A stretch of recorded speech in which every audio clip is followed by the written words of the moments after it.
નમસ્કાર વિદ્યાર્થી મિત્રો, તમારું સ્વાગત છે આજના વિડીયોમાં. આજના વિડીયોમાં આપણે તમારી આવનારી વાર્ષિક પરીક્ષાનું મોસ્ટ આઈએમપી પેપર જોવાના છીએ. આ વિડીયોનો પાર્ટ 1 છે, જેમાં તમને આઈએમપી પેપરના પ્રશ્નો જોવા મળશે અને તેમના ઉત્તર પાર્ટ 2માં અપલોડ કરવામાં આવશે, જે ચેનલનો 1000 સબસ્ક્રાઈબર પૂરા થયા બાદ અપલોડ કરવામાં આવશે. તો ચેનલનો 1000 સબસ્ક્રાઈબર જલ્દીથી પૂરા કરાવી દો. ત્યાર સુધી શરૂ કરીએ પાર્ટ 1ને. વિભાગ એ, યોગ્ય વિકલ્પ પસંદ કરી જવાબ આપો. નીચેના પૈકી કયું દ્રવ્ય ચોક્કસ કદ ધરાવે છે પરંતુ આકાર ધરાવતો નથી? તો કેરોસીન. 2. કઈ અંગિકા કોષનું પાવર હાઉસ છે? તો કણાભ સૂત્ર. ઘર્ષણ ઓછું કરવા માટે કયો પદાર્થ વાપરી શકાય નહીં? તો ગુંદર. અનૈચ્છિક વનસ્પતિઓને શું કહે છે? નીંદણ. હવા મિશ્રણ છે. H2S અણુમાં પરમાણુની સંખ્યા ખાલી જગ્યા છે 7. ખાલી જગ્યા એ સદિશ રાશિ નથી. 8. સ્પ્રિંગને દબાવતા તેની સ્થિતિ ઊર્જા વધે છે. નીચેના વિધાનો ખરા છે કે ખોટા તે જણાવો. પડઘો સ્પષ્ટ રીતે સંભળાય તે માટે મૂળધ્વનિ અને પરાવર્તિત ધ્વનિ વચ્ચે ઓછામાં ઓછો 0.1 સેકન્ડનો સમયગાળો હોવો જોઈએ. 10. અમીબા અને પેરામીશિયમ એકકોષી સજીવ છે, ખરું? લોખંડ માટેની સંજ્ઞા Fe છે, ખરું? હવામાં રહેલી પાણીની બાષ્પની માત્રાને ભેજ કહે છે. 13. યંત્રશાસ્ત્રમાં ઉર્જાના 2 મુખ્ય સ્વરૂપો કયા કયા છે? 14. 60 દળ ધરાવતા માણસનું ચંદ્ર પર કદ કેટલું હશે? તો 14માનો જવાબ આવશે 60 kg, કારણ કે દળ દરેક સ્થાન પર સમાન હોય છે. ઓકે. 15. IUPACનું પૂરું નામ આપો.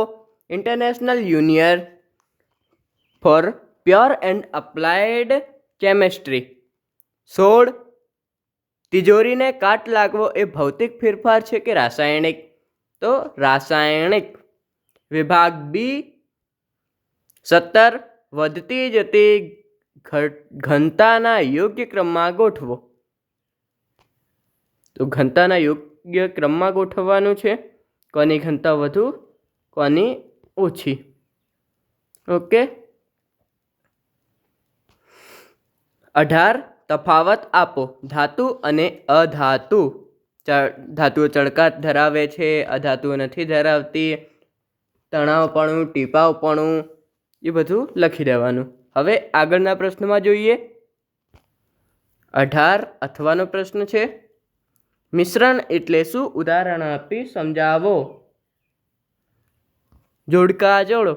ઇલેક્ટ્રોન વીજભારિત કણ, ન્યુટ્રોન વીજરહિત, હિલિયમ નિષ્ક્રિય વાયુ, મેગ્નેશિયમ ધાતુ તત્વ.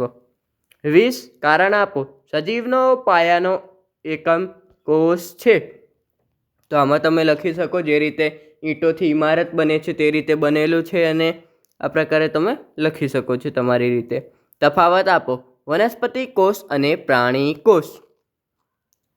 અહીં તફાવત આપવાનું છે. એકમાં વનસ્પતિ, એકમાં પ્રાણી. ઓકે. હવે 21. ઝડપનું માત્ર સૂત્ર લખો અને તેનો SI એકમ જણાવો.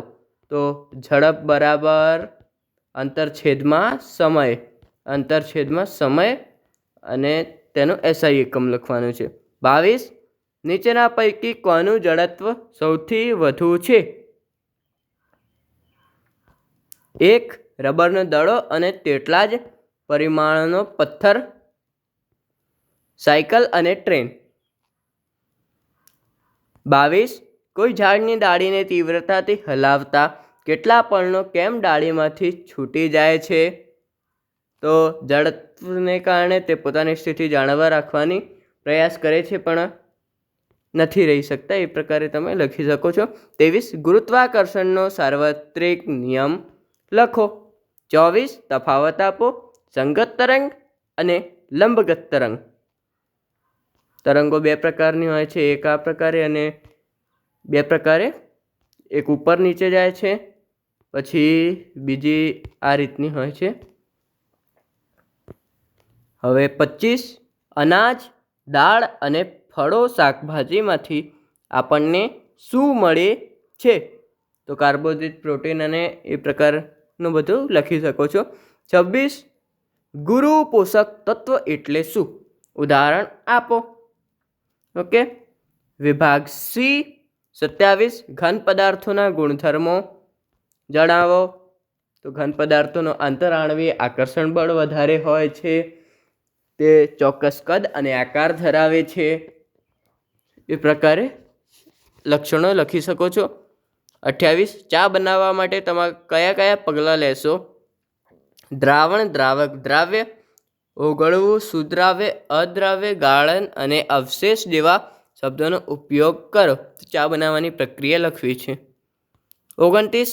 એક પ્રક્રિયામાં 5.3 ગ્રામ સોડિયમ કાર્બોનેટ એ 6 ગ્રામ ઇથેનોઇક એસિડ સાથે પ્રક્રિયા પામે તથા 2.2 ગ્રામ કાર્બન ડાયોક્સાઇડ, 0.9 ગ્રામ પાણી અને 8.2 ગ્રામ સોડિયમ ઇથેનોએટ નિપજ મળે. દર્શાવો. આ અવલોકન દ્રવ્ય સંચયના નિયમનું સમર્થન કરે છે.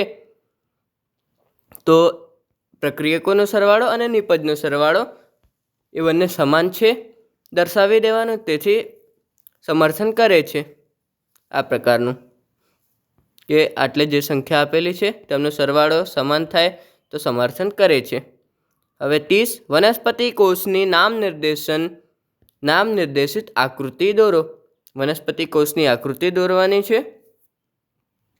હવે 31. નીચે આપેલી માહિતી પરથી પેશીના નામ જણાવો જે આપણા શરીરમાં ચરબીનો સંચય કરે, વનસ્પતિઓમાં ખોરાકનું વહન કરે, જે મગજ કે મસ્તિષ્કમાં આવેલી છે. હવે આગળ પ્રશ્ન 31નો અથવાનો પ્રશ્ન. આકૃતિ શેની છે અને એ થી એ સુધીના નામ નિર્દેશન કરવાના છે. અક્ષતંતુ, કોષ કેન્દ્ર, ચેતાંત, કોષકાય અને આ શિખાતંતુ. ઓકે. હવે 32મો.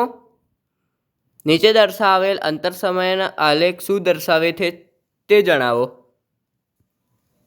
તો અંતર આ સ્થિર ગાડી છે, આ સમાન ગતિએ જઈ રહી છે અને આ વધતી ગતિએ જઈ રહી છે.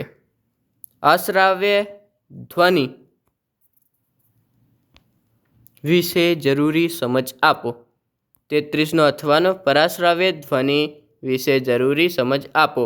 34. નીંદણ એટલે શું? નીંદણના ઉદાહરણ આપો. નીંદણના નિયંત્રણની રીતો જણાવો. વિભાગ ડી. 35. સમસ્થાનિકો વિશે નોંધ લખો. 35નો અથવાનો. બોહરનો નમૂનો જણાવો. ટૂંક નોંધ લખો. જલવાહક પેશીની રચના અને કાર્યો. આકૃતિ દોરવાની જરૂરત નથી, આકૃતિમાં પણ પૂછાઈ શકે છે. ન્યૂટનના ગતિનો બીજો નિયમ લખો. F=ma સૂત્ર તારવો. 38. આર્કિમેડીઝનો સિદ્ધાંત આપો, તેના ઉપયોગ જણાવો. 38નો અથવાનો. દબાણ એટલે શું તેનું સૂત્ર લખો. દબાણ અદિશ છે કે સદિશ તે જણાવો અને તેનો SI એકમ.